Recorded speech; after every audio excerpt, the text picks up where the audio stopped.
एक छोटे से परिवार में दो जुड़वा बहनें रहती थी, जिनका नाम रिंकी और पिंकी था। दोनों बहनें अपने घर में आपस में इतनी लड़ाई करती थी।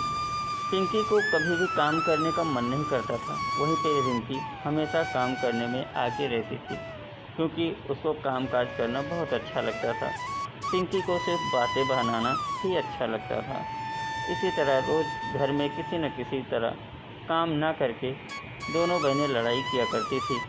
लेकिन रिंकी को तो काम करने का शौक़ था। यही सब देखते हुए हमेशा उसके पिताजी और माँ हरदम बोलते रहते थे। वो दोनों बहनें घर पे आती हैं और घर पे आने के बाद उसी तरह आपस में फिर से लड़ाई झगड़ा करने लगती हैं। तभी पिंकी के पापा बोलते हैं, अरे तुम दोनों हमेशा इसी तरह लड़ती रहती हो, तुम लोगों का क्या होगा, मेरे तो कुछ समझ में नहीं आता है। ये सब देखते हुए रिंकी हमेशा रोने लगती, क्योंकि रिंकी ही हमेशा डांटी जाती थी।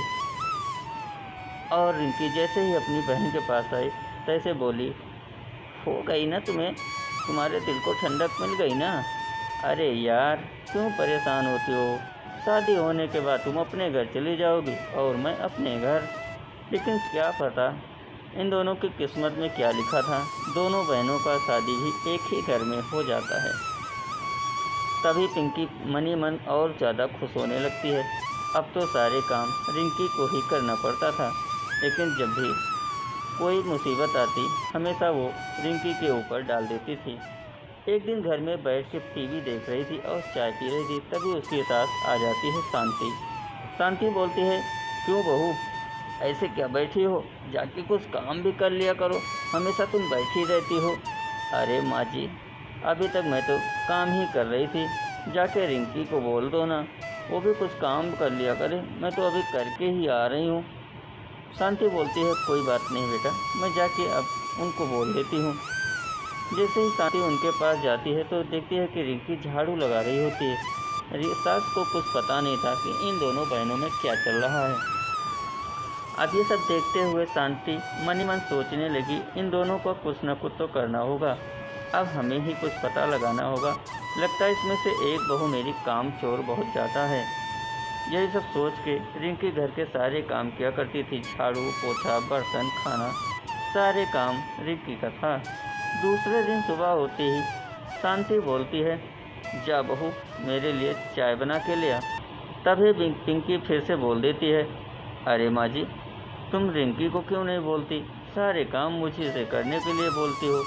अब मैं कब तक घर में सारे काम करती रहूँगी, कोई काम तो रिंकी भी कर लिया करे। ये सब सोच सोच के मन ही मन घबराने लगती थी, क्योंकि सारे दिन काम रिंकू को ही करना पड़ता था। पिंकी हमेशा बैठ के ही खाना खाती थी, एक भी काम नहीं करती। एक दिन सासू जी ने मन ही मन प्लान बना लिया कि आज तो हम देख के ही रहेंगे कि आखिर माजरा क्या है। तभी शांति मन ही मन में सोचने लगी, अब दोनों बहुओं से मैं एक साथ खाना बनवाऊंगी, तभी मुझे पता चलेगा कि आखिर क्या बात है।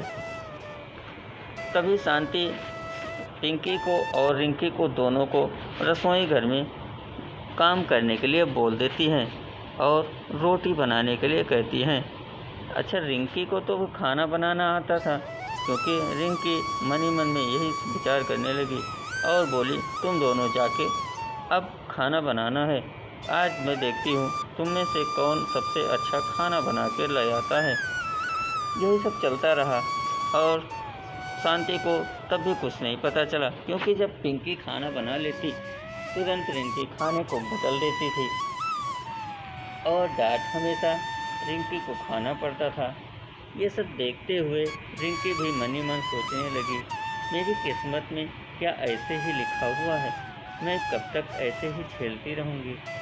ये सब सोच सोच के कभी भी भगवान करे जुड़वा बेटी ना हो, यही सब शांति सोच रही थी, पिंकी सोच रही थी। और पिंकी को तो बड़ा मज़ा आता था अपनी बहन को सताने में, क्योंकि ये सब देखते हुए रिंकी रोती रहती थी और हमेशा उसी को सारे काम करने पड़ते थे। एक दिन उसके मन में भी विचार आ गया कि आज कुछ न कुछ तो हमें करना होगा। इसी तरह रिंकी अपनी सासू माँ को बोलती है, अरे माँ जी, आज चलो रसोई में तुम बैठो, मैं तुम्हारे लिए आज कुछ बढ़िया सा बनाते देती हूँ। जैसे इतना बोला तभी रिंकी और पिंकी दोनों रसोई घर में पहुँच जाती हैं और रसोई घर में पहुँचने के बाद सोचने लगती हैं आज क्या होने वाला है। तभी शांति बोलती है, आज तुम्हें कुछ नया बनाना है, जैसे कि हलवा, गाजर का हलवा या पकौड़ी, कुछ भी बना लो। अब इसमें शांति वहाँ पे खड़ी होकर देखती रहती है, क्योंकि कढ़ाई देखती हूँ आज कौन उतारता है, कौन काम करता है, कौन नहीं करता है।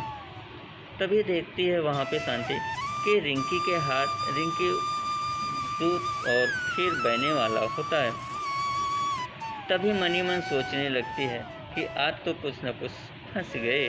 अब पिंकी को डर लगने लगा कि आखिरकार अब क्या होगा। तभी देखते ही देखते वहाँ पे रिंकी तुरंत उतार के रख देती है रसोई घर में और रिंकी के हाथ जल जाते हैं। तभी सासू माँ पिंकी के पास आ जाती है और बोलती है, आज तू अपने हाथ दिखा और देखती हूँ तुम कामचोर हो गई हो, तुमसे कुछ भी नहीं आता। अगर आज मैं रसोई घर में नहीं जाती तो मैं आपकी चोरी भी नहीं पकड़ पाती।